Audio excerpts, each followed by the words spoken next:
अपने पसंदीदा वाणिज्यिक कृषि।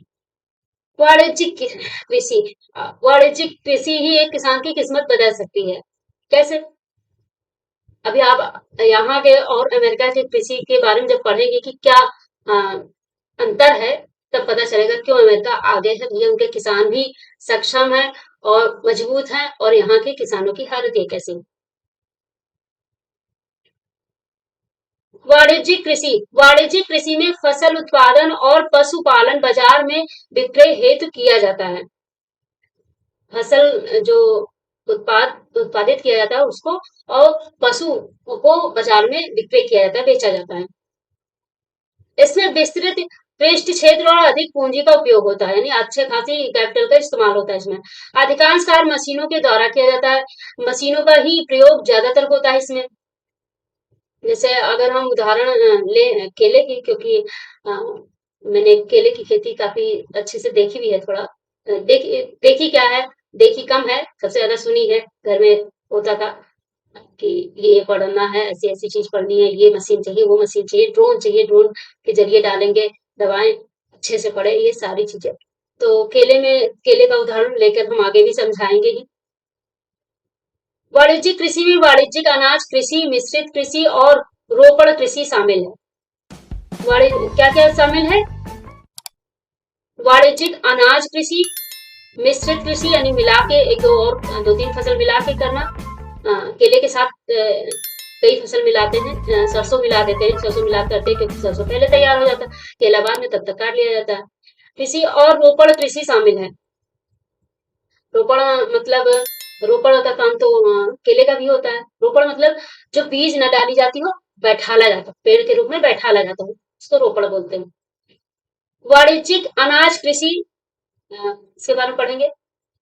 वाणिज्यिक अनाज कृषि में फसलें वाणिज्यिक उद्देश्य से उगाई जाती है, नहीं बेचने के उद्देश्य से।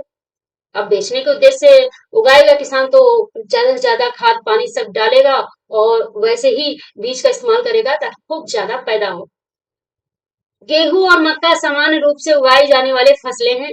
उत्तर अमेरिका, यूरोप और एशिया के शीतोष्ण घास के मैदान वाणिज्यिक अनाज कृषि के प्रमुख क्षेत्र हैं। हमारा भारत इसमें नहीं आ रहा नाम।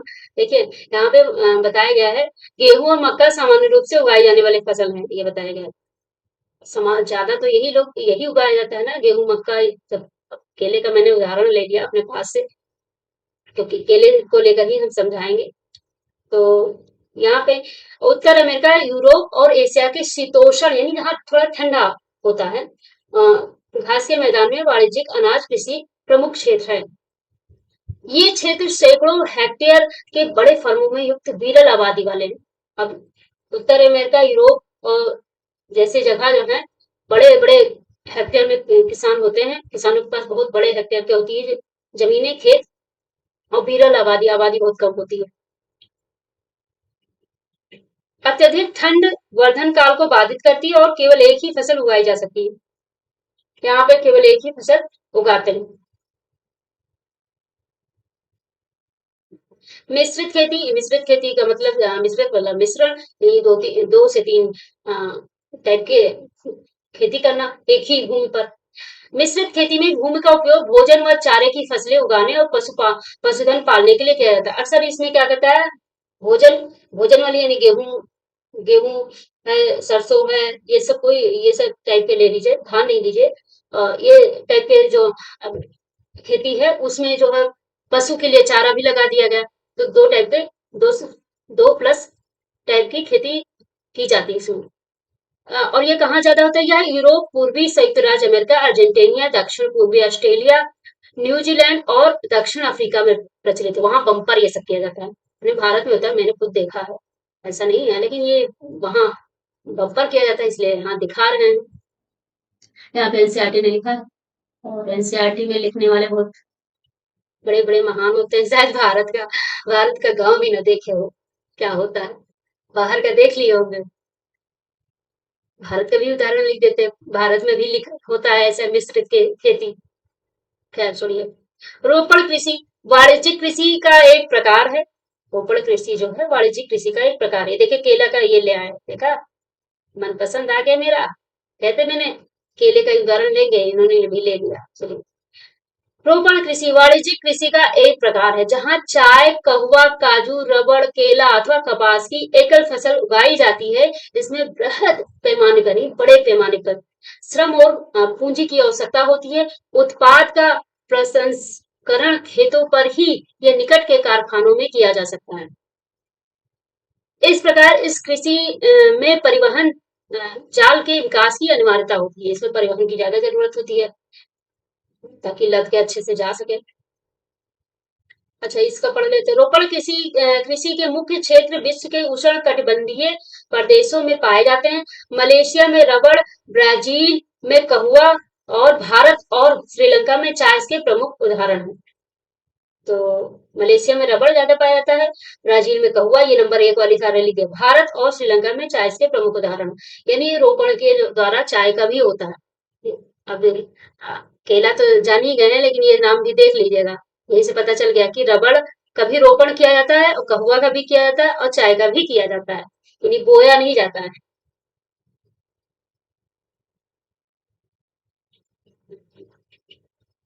आगे बढ़ते हैं। मुख्य फसलें। चावल की कृषि देखिए, चावल की हर किसी ने देखी होगी। ऐसे बना के ऐसे होता है, कैसे पर नजर रखिएगा। ये देखिए, जरा इसको कलर जरा चेंज कर दें।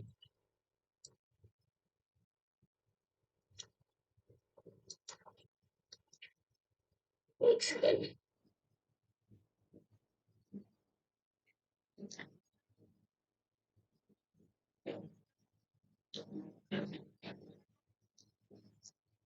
ये देखो, कलर फिर लगी हुई।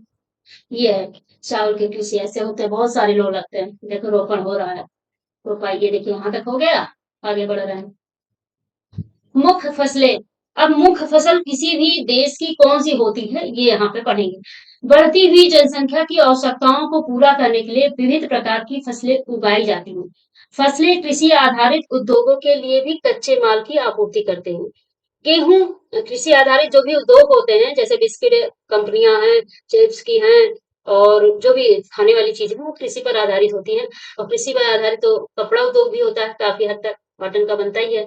जैसे कृषि पर ही डिपेंडेंट नहीं रह गया है, आर्टिफिशियल तरीके से भी कपड़े बनने लगे हैं, आर्टिफिशियल धागे बनने लगे हैं। तो कच्चे माल की आपूर्ति करता है। गेहूं, चावल, मक्का और बाजरा मुख्य खाद्य फसलें हैं। जूट और कपास रेशेदार फसलें हैं। चाय और कहुआ मुख्य पेय पदार्थ है। जूट, ये भी याद रखिएगा, कब क्या पूछ ले कुछ नहीं कर सकते।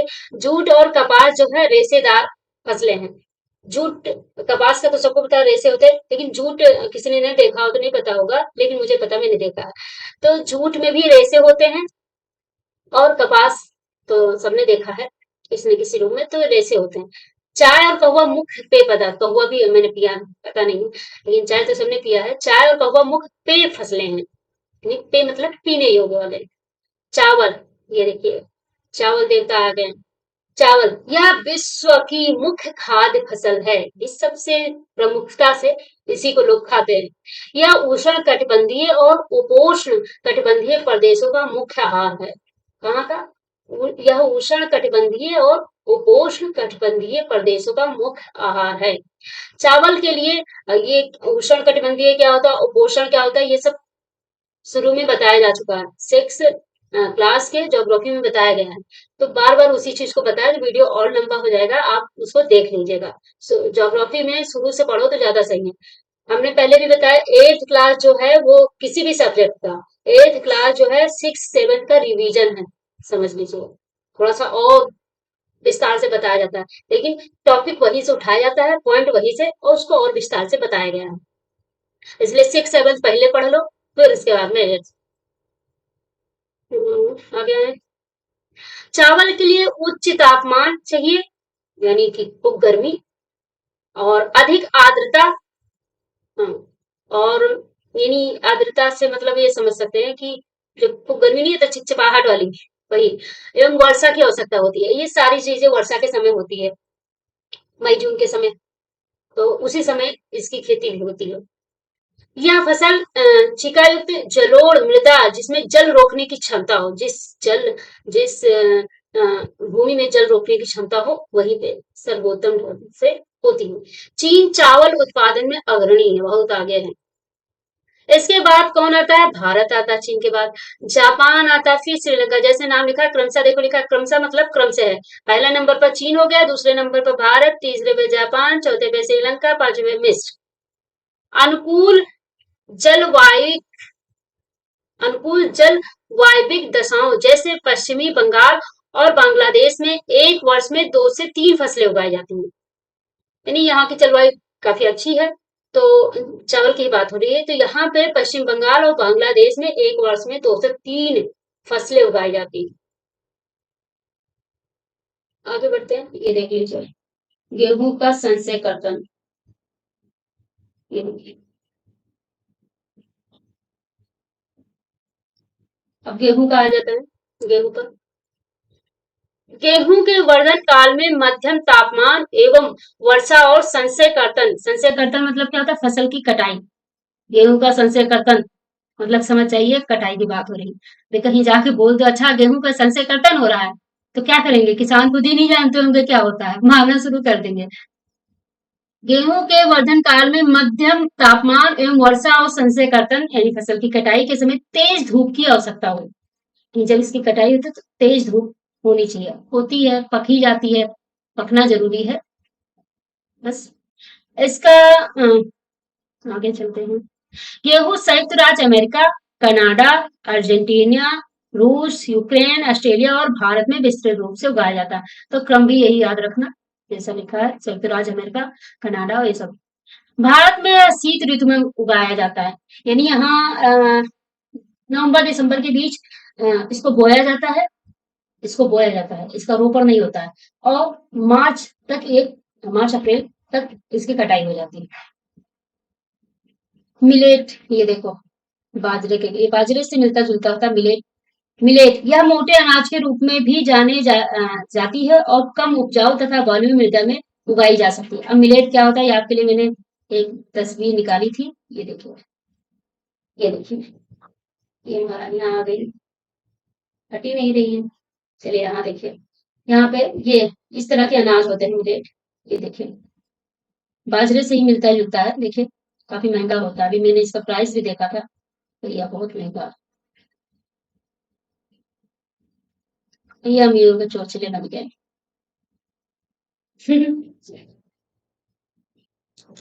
और ऐसे लगा है कुछ ऐसे ही उसकी बालियां होती हैं ऐसे, बाजरे से मिलता जुलता काफी होता है। तो मिलेट एक क्या होता है ये समझ लीजिए इसको शब्दों में भी। ये एक मोटे अनाज के रूप में जानी जाती है और कम उपजाऊ तथा बालुई मृदा में उगाई जा सकती है। बालुई भूमि में भी उगाई जा सकती है। ये ऐसी फसल है जिसे कम वर्षा और उच्च से मध्यम तापमान तथा पर्याप्त सूर्य प्रकाश की आवश्यकता होती है। और ज्वार बाजरा और रागी भारत में उगाए जाते हैं। ज्वार बाजरा और रागी भारत में उगाए जाते हैं। यानी कि मिलेट भारत में उत्पादन इसका नहीं होता होगा, यहाँ पे तो ऐसे लिखा नहीं है। नाइजीरिया, चीन और नाइजर इसके अन्य उत्पादक। अन्य उत्पादक कौन है? इन्हीं की बताई जा रही है, नाइजीरिया, चीन और नाइजर। आगे मक्के की आ जाते हैं, आगे कितना है अभी। इसको 2 पार्ट में कर देंगे, वरना बहुत बोर हो जाएंगे आप लोग, भले ही इतना इंटरेस्टिंग लेसन है तब भी। चलिए मक्का पढ़ा देते हैं, उसके बाद 2 पार्ट में कर देंगे इसको। मक्का, इसके लिए मध्यम तापमान, वर्षा और अधिक धूप की आवश्यकता होती है। वर्षा वर्षा सब चाहिए। इसे सुअपवाहित उपजाऊ मृदा की आवश्यकता होती है। मक्का उत्तर अमेरिका, ब्राजील, चीन, रूस, कनाडा, भारत और मैक्सिको में उगाई जाती है। अच्छा मक्का का ये देखिए जरा, मक्का को पान के नाम से भी जाना जाता है, तो सबको पता है। विश्व में इसकी विभिन्न रंगी बिरंगी प्रजातियां पाई जाती है। अब बताओ, भारत में तो मैंने 2 देखी, एक व्हाइट वाली, एक पीली वाली, जो हम लोग के खेतों में होती है। और ये सब टाइप का तो मैंने नहीं देखा है। इस तरह का अगर जो आ जाए यहाँ पे तो सब समझ लेंगे रोगिया है, खाना ही नहीं, खाएंगे ही नहीं, फेंक देंगे। कभी कभी होता है ऐसे कि कोई किसी भुट्टे में मिल जाता है तो कहा अच्छा इसको रोग लग गए, इसको हटा देते हैं, खाते ही नहीं है। और ये देखिए कपास, देखिए आपको सब कुछ देखने को मिलेगा। आपने मक्के का देखिए, ये देखो ऐसे निकलता है, मैंने तो सब कुछ देखा है। गांव का भी हवा खाए, शहर का भी खाए, और राजधानी का, राजधानी में इस समय विराजमान है। तो राजधानी में तो अलग है ही है सब देखा, लेकिन सब देखा मैंने सब। कपास, इसकी वृद्धि के लिए उच्च तापमान, हल्की वर्षा और 200 से 210 पाला रहित दिन, बहुत ही नाजुक तरीके से कपास होता है। 200 से 210 पाला रहित दिन और तेज चमकीली धूप की आवश्यकता होती है। यह काली और जलोढ़ मृदा में सर्वोत्तम उगती है, यानी कि महाराष्ट्र, गुजरात उस साइड में वहीं पे पाया जाता है काली और जलोढ़ मृदा। इधर यूपी, बिहार में इस साइड में तो पाया नहीं जाता है। चीन, संयुक्त राज्य अमेरिका, भारत, पाकिस्तान, ब्राजील और मिस्र कपास के अग्रणी उत्पादक हैं। यह सूती वस्त्र उद्योग के लिए एक महत्वपूर्ण कच्चा माल है। सूती उद्योग के लिए, सूती चीजों के लिए है। और वैसे कपड़े तो बनते हैं और भी चीजों का। पटसन, अगला टॉपिक है पटसन।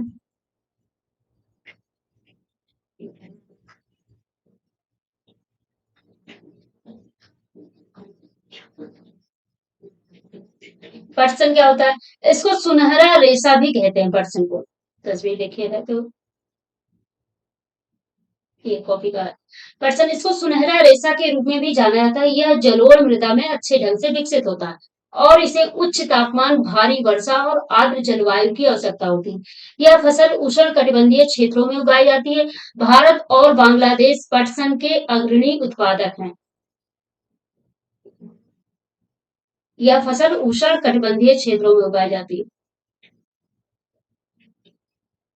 कॉफी, इसके लिए गर्म एवं आर्द्र जलवायु और सुअपवाहित दोमट मृदा की आवश्यकता होती है। इस फसल की वृद्धि के लिए पर्वतीय ढाल अधिक उपयुक्त होती है। पर्वतीय ढाल चाहिए इसका। ब्राजील कॉफी का अग्रणी उत्पादक है, यानी आगे है, नंबर 1 पर है। इसके पश्चात कोलंबिया और भारत। भारत में भी होता है, लेकिन पीने का चलन जो है बहुत पुराना नहीं है। कॉफी के पौधे की खोज किसने की? थोड़ी सी कहानी स्टोरी है और ये आप इसको पढ़ लीजिएगा। मुझे नहीं लगता कि बहुत जरूरी है, लेकिन इसको पढ़ लीजिएगा, जानिएगा। इन लोग का कोई भरोसा नहीं कब कहाँ से पूछ ले। आगे बढ़ते हैं। आगे है चाय। बागानों में उगाई जाने वाली एक पेय फसल है, तो पता है सबको। कोमल पत्तियों की वृद्धि के लिए ठंडी जलवायु और वर्ष भर सम वितरित उच्च वर्षा की आवश्यकता होती है, यानी समान रूप से वर्षा चाहिए।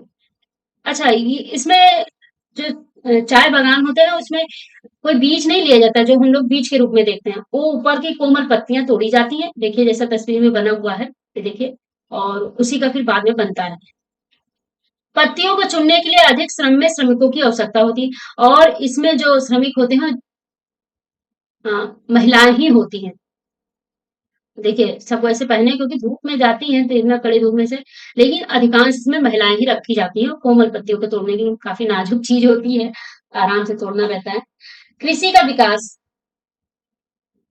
कृषि विकास का संबंध बढ़ती जनसंख्या की बढ़ती मांग को पूरा करने के लिए कृषि के उत्पादन को बढ़ाने की दिशा में किए जाने वाले प्रयासों से है। यानी कृषि का विकास पूछ लिया जाए कि क्या है, तो भैया यही है इसका मतलब। कृषि विकास का संबंध बढ़ती जनसंख्या की मांगों को पूरा करने के लिए कृषि के उत्पादन को बढ़ाने की दिशा में किए जाने वाले प्रयास से है। यह कई तरीकों से प्राप्त किया जा सकता है, जैसे बोए गए क्षेत्र में विस्तार करके, बोई जाने वाली फसलों की संख्या बढ़ाकर, सिंचाई सुविधाओं में सुधार करके, उर्वरक और उपज, ये सब इस्तेमाल ही हो रहा है इसीलिए।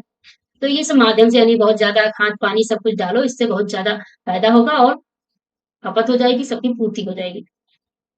कृषि के विकास का चरम लक्ष्य खाद्य सुरक्षा को बढ़ाना है। यानी कृषि विकास का अगर जो टारगेट है, लक्ष्य है, गोल है, तो वो है खाद्य सुरक्षा को बढ़ाना। यानी कोई भी बिना खाए रहे ना, किसी को ऐसा ना हो कि सूखा पड़ जाए तो इंसान खाना ना पाए। यानी खाद्य सुरक्षा को बढ़ाना, लोगों को खाने से सुरक्षित रखना। अच्छा, खाद्य सुरक्षा की थोड़ी पढ़ लेते हैं कि क्या होता है। खाद्य सुरक्षा तभी बनी रहती है जब सभी व्यक्तियों को क्रियाशील और स्वस्थ जीवन जीने के लिए आहार की आवश्यकता और प्राथमिकता के आधार पर हर समय पर्याप्त, सुरक्षित और पौष्टिक खाद्य पदार्थ की सुविधा उपलब्ध हो, तभी खाद्य सुरक्षा तभी बनी रहती है। ये बात बताया गया कि खाद्य सुरक्षा क्या होता है। हाँ, आगे है कृषि का विकास विश्व के विभिन्न भागों में विभिन्न गतियों से हुआ। अधिक जनसंख्या वाले विकासशील देश अधिकतर गहन कृषि करते हैं। गहन कृषि करते हैं जहाँ छोटी जोतों पर समानता जीविकोपार्जन के लिए फसलें उगाई जाती हैं। छोटी जोत होती है जहाँ छोटी जोत 5 बीघा से 5 बीघा तक का छोटी जोत ही माना जाता है। और बड़ी जोतें वाणिज्यिक कृषि के लिए अधिक उपयुक्त होती हैं जब 50 बीघा 40 बीघा इस टाइप का ये यहाँ पे नहीं लिखा है, ये अपने आप से बता रहे हैं। तो बड़ी खेती बोली जाती है और वैसे सरकार ने माना है 5 एकड़, एक एकड़ में 5 होता है, 25 बीघा को बड़ी खेती मान लेती है। तो वहां पे जो है वाणिज्यिक कृषि अधिक उपयुक्त होती है क्योंकि उसमें मशीनों का इस्तेमाल ज्यादा किया जाता है। और जो वाणिज्यिक कृषि होती है वो कहाँ पे होता है? संयुक्त राज्य अमेरिका, कनाडा और ऑस्ट्रेलिया में, बड़े बड़े देशों में। अच्छा, इनकी तुलना की गई है यहाँ पे बताया गया हम दो फर्मों यानी एक भारत और एक संयुक्त राज्य अमेरिका दोनों, एक है विकासशील यानी भारत विकासशील है और संयुक्त राज्य अमेरिका विकसित है। इन दो देशों के कृषि के विषय की दोनों की तुलना की गई है कि किस टाइप का है। तो कहानी के फॉर्म में है, ये देखो मैंने पहले लिख दिया था कहानी। भारत का एक फार्म सॉरी भारत का एक फार्म और मैंने भारत में कैसे कैसे किसानी होती है, फिर कहाँ बेची जाती है, क्या क्या होता है वो सब, और अमेरिका में कैसे होता है सुव्यवस्थित तरीके से। सारी चीजें देखो फोटो से ही पता चल रहा है, वो सारी चीजें हैं। तो चलिए इसको भी पूरा करते हैं।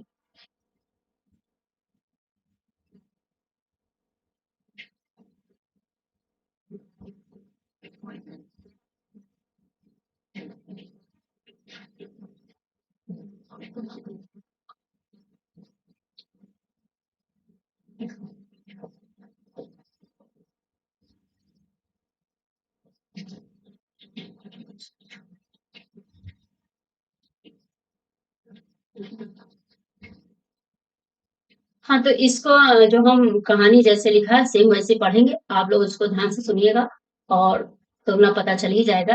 वैसे सबको पता है एक साधारण लैंग्वेज में पता है कि कैसे कैसे होती है। वो टेक्नोलॉजी का इस्तेमाल ज्यादा करते हैं, यहाँ पे श्रम पर विश्वास ज्यादा होता है, वहां पे यहाँ पे हार्ड वर्क पर ज्यादा विश्वास करते हैं, वहां पे स्मार्ट वर्क पर ज्यादा विश्वास करते हैं। तो ये तो एक साधारण भाषा में हुई, लेकिन यहाँ पे हम पूरे पढ़ेंगे। एक एक बात, एक गांव का लिया गया है उदाहरण। उत्तर प्रदेश के गाजीपुर जिले में आदिलाबाद एक छोटा सा गांव है। मुन्ना लाल इस गांव का एक छोटा किसान है जिसके पास लगभग 1.5 हेक्टेयर का एक फार्म है। 1.5 हेक्टेयर बहुत ही कम हुआ अभी किसकी तुलना में? पहली बात कृषि की तुलना में और दूसरी बात अमेरिका की तुलना में। उसका आवास मुख्य गांव में है, जो घर है मुख्य गांव में है। वह अधिक उपज देने वाले बीजों को बाजार से वर्षों के एकांतर पर खरीदता है, एक अंतर पर ही खरीदता है। और उसकी भूमि उर्वर है और वह वर्ष में उर्वर है मतलब उपजाऊ है। वह वर्ष में कम से कम 2 फसलें समानता गेहूं और चावल और दालें उगाता है। किसान अपने मित्रों बुजुर्गों के साथ साथ सरकारी कृषि अधिकारियों से कृषि कार्यों के संबंध में सलाह लेता है। वह अपने खेत की जुताई के लिए भाड़े पर ट्रैक्टर लेता है। यद्यपि उसके कुछ मित्र अभी भी बैलों से खेतों को जोतने की परंपरागत विधि का प्रयोग करते हैं। समीप के खेत में एक नलकूप है जिसे वह अपने नलकूप से सिंचाई करते ना, जहाँ पे इंजन लगा के फिर उससे पानी निकाल के सिंचाई होती है, जिसे वह अपने खेतों की सिंचाई के लिए भाड़े पर लेता है, किराए पर लेता है, वो भी उसका खुद का नहीं है। मुन्ना लाल के पास दो भैंस मुन्ना लाल के पास अ, मुन्ना लाल के पास दो भैंस और कुछ मुर्गियां भी है। वह निकट के शहर में स्थित सहकारी भंडार में दूध बेचता है। वह वहां एक सदस्य है। सहकारी समिति उसके जानवरों के लिए चारे के प्रकार, पशुधन के स्वास्थ्य के सुरक्षात्मक उपायों और कृत्रिम गर्भधान मतलब आर्टिफिशियल तरीके से क्या कहते हैं नेचुरल तरीके से पशुओं को पशुओं को क्या कहते गर्भधान न करा के उसको सुई के जरिए और जो टेक्निक यूज करते हैं उसके जरिए कराते हैं। इस संबंध में भी सलाह देती है। कृषि के विविध कार्यों में परिवार के सभी सदस्य उसकी सहायता करते हैं। कभी कभी वह बैंक या कृषि सहकारी समिति से बीजों की उच्च उपज वाली किस्मों और औजारों वो खरीदने के लिए ऋण भी लेता है। अब देखो कहाँ-कहाँ वो जा रहा है। वह अपने उत्पाद को निकट के शहर में स्थित मंडी में बेचता है। अधिकांश किसानों के पास भंडारण सुविधाओं की कमी होती है, इसलिए वे बाजार के अनुकूल ना होने पर भी अपने उत्पादों को बेचने के लिए विवश होते हैं, क्योंकि उनके पास भंडारण की कमी होती है। हाल के कई ऐसे किसान होते हैं जिनका घर ही कोड़ नहीं रहता है। अब हम ये नहीं कहेंगे कि हर किसान बहुत कमजोर होता है। अब घर क्यों नहीं कोड़ रहता, क्यों, वो तो वही जान सकता है, वही बता सकता है। कोड़ का मतलब पता है? कोड़ का मतलब है कि सही से नहीं बना है। पानी बरस जाए तो छूने लगता है, गिरने लगता है पानी। कृषि के विविध कार्यों में परिवार के सभी सदस्य उसकी सहायता करते हैं। कभी-कभी वह बैंक या कृषि सहकारी समिति से बीजों को उच्च उपज वाली किस्मों और औजारों को खरीदने के लिए ऋण लेता है। ये सारी चीजें बताया जा रहा है। और हाल के वर्षों में सरकार ने भंडारण की सुविधाओं के विकास के लिए कुछ कदम उठाए हैं। तो अभी सरकार ने इस पर कुछ कदम उठाए हैं। क्या कदम उठाए वो यहाँ नहीं लिखा है। देखिए भारत के खेत, देख लिया। आगे चलते हैं। अब आ जाए संयुक्त राज्य अमेरिका। संयुक्त राज्य अमेरिका का एक फार्म, संयुक्त राज्य अमेरिका में एक फार्म का औसत आकार भारतीय फार्म की तुलना में बहुत बड़ा होता है। संयुक्त राज्य अमेरिका में एक प्रारूपिक फार्म का आकार 250 हेक्टेयर होता है। किसान सामान्यतः फार्म में रहता है, ये फार्म जो वहां पे बनाया रहता है वहीं पे किसान रहता है। और मक्का, मक्का, सोयाबीन, गेहूं, चुकंदर यहाँ उगाई जाने वाली कुछ महत्वपूर्ण फसलें हैं। संयुक्त राज्य अमेरिका के मध्य पश्चिम में स्थित आयोवा राज्य के किसान, जो होरन के पास 300 हेक्टेयर भूमि है, किसान का नाम बताया गया होरन। उनके पास क्या है कि 300 हेक्टेयर भूमि है। अब इनकी कहानी यहाँ शुरू होती है। वह अपने खेत में मक्का तब उगाता है जब वह आश्वस्त होता है कि मिट्टी और जल संसाधन इस फसल की आवश्यकता को पूरा कर देंगे। यानी जो जो उस फसल को चाहिए वो यहाँ पे मिल जाएगा उसको इस समय। फसल को नुकसान पहुंचाने वाले पीड़कों पर नियंत्रण के लिए पर्याप्त उपाय किए जाते हैं। समय समय पर वह मृदा के नमूनों को मृदा परीक्षण प्रयोगशाला में जांच के लिए भेजता है। कितना स्मार्ट है ये किसान, देखो। उसमें पर्याप्त पोषक है या नहीं वो सब देख लेता है उसमें। ये परिणाम जो होरन को वैज्ञानिक उर्वरक कार्यक्रम की योजना बनाने में मदद करते हैं, उसका उसका कंप्यूटर उसका कंप्यूटर उपग्रह से जुड़ा हुआ, उसका कंप्यूटर जो है उपग्रह से भी जुड़ा है। देखो कितना हाईटेक चीजें इस्तेमाल कर रहा है, जो उसे उसकी खेत की यथार्थ तस्वीर देता है। यह रासायनिक उर्वरकों और पीड़क नाशकों की आवश्यकता अनुसार प्रयोग में उसकी मदद करता है। वह क्या यूज करता है, वह ये देखिए पीड़क नाशों का छिड़काव किस टाइप से किया जा रहा है, क्योंकि बड़ी खेती है। तो देखिए बढ़िया हाईटेक हेलीकॉप्टर से हो रहा है अच्छे से छिड़काव, ये देखिए। वह ट्रैक्टरों, बीज बोने की मशीनों, समतलक यानी जो समतल करता है, चीजों को बराबर करता है, संयंत्र, हार्वेस्टर और थ्रेसर का उपयोग कृषि संबंधी विविध संक्रियाओं में करता है। अनाज स्वचालित अन्न भंडार में संचित किया, यानी जो खुद से स्वचालित होते हैं वहां भंडारण किए जाते हैं। अथवा जब इतना बड़ा किसान है तो पैसा काफी है तो सारी चीजें रहेगी ही, और फिर सरकार का भी सहयोग। अथवा बाजार अभिकरणों यानी मार्केट एजेंसियों में भेजे जाते हैं। संयुक्त राज्य अमेरिका में किसान एक व्यवसायी यानी एक बिजनेसमैन की तरह काम करता है, बिजनेस पर्सन की तरह काम करता है, ना कि एक खेतीहर किसान की तरह। तो ये अंतर है दोनों में। कहाँ राजा भोज कहाँ गंगो तेली, तो ये बात हो गई। तो तुलना जानने के लिए है, तुलना तो बहुत तुलना उससे की जाती है, थोड़ा बहुत अंतर है तो बहुत है जमीन और आसमान का। खैर छोड़िए, हो गया। आई होप आप सभी को ये समझ में आ गया हो, कुछ ऐसा इसमें है नहीं। और हाँ ये ध्यान दीजिएगा, कौन सी खेती खेती में कौन सा देश आगे है, और कौन सी खेती अ, किस प्रदेश में की जाती है, और तीसरा ये है कि वो कब की जाती है, किस महीने में की जाती है। ये सारी बातें याद रखना। और बस पूरा हो गया ये कंप्लीट। और हाँ ये जो प्राथमिक द्वितीय तृतीय बताया है क्रियाएं, वो सब याद रखिएगा। वाणिज्यिक खेती क्या है, वो कौन कौन सी फसल आती है, ये सब चीजें याद रखना पड़ेगा। मेन ये रेड से मैंने लगा दिया ये भी। सो आई होप आप सभी को पूरा समझ में आ गया होगा। नहीं आएगा तो दोबारा देख लीजिएगा, हाफ हाफ करके देख लेना। और हाँ, नोट्स बना लेना, जो कि मैंने बता दिया कैसे बनाना है। और अगर तब भी अ, नहीं बनाना चाहते, टाइम बचत करना चाहते हैं, तो आप हमारे चैनल पर डिस्क्रिप्शन में भी नंबर है, व्हाट्सएप नंबर, उस पर संपर्क करिएगा। आपको बहुत मामूली फीस पर एसएसटी का 6 टू 8 का एसएसटी पूरा आपको नोट्स मिल जाएगा, और बहुत ही मामूली फीस पर। ओके, सो अच्छे से पढ़िए, मस्त रहिए। Bye bye.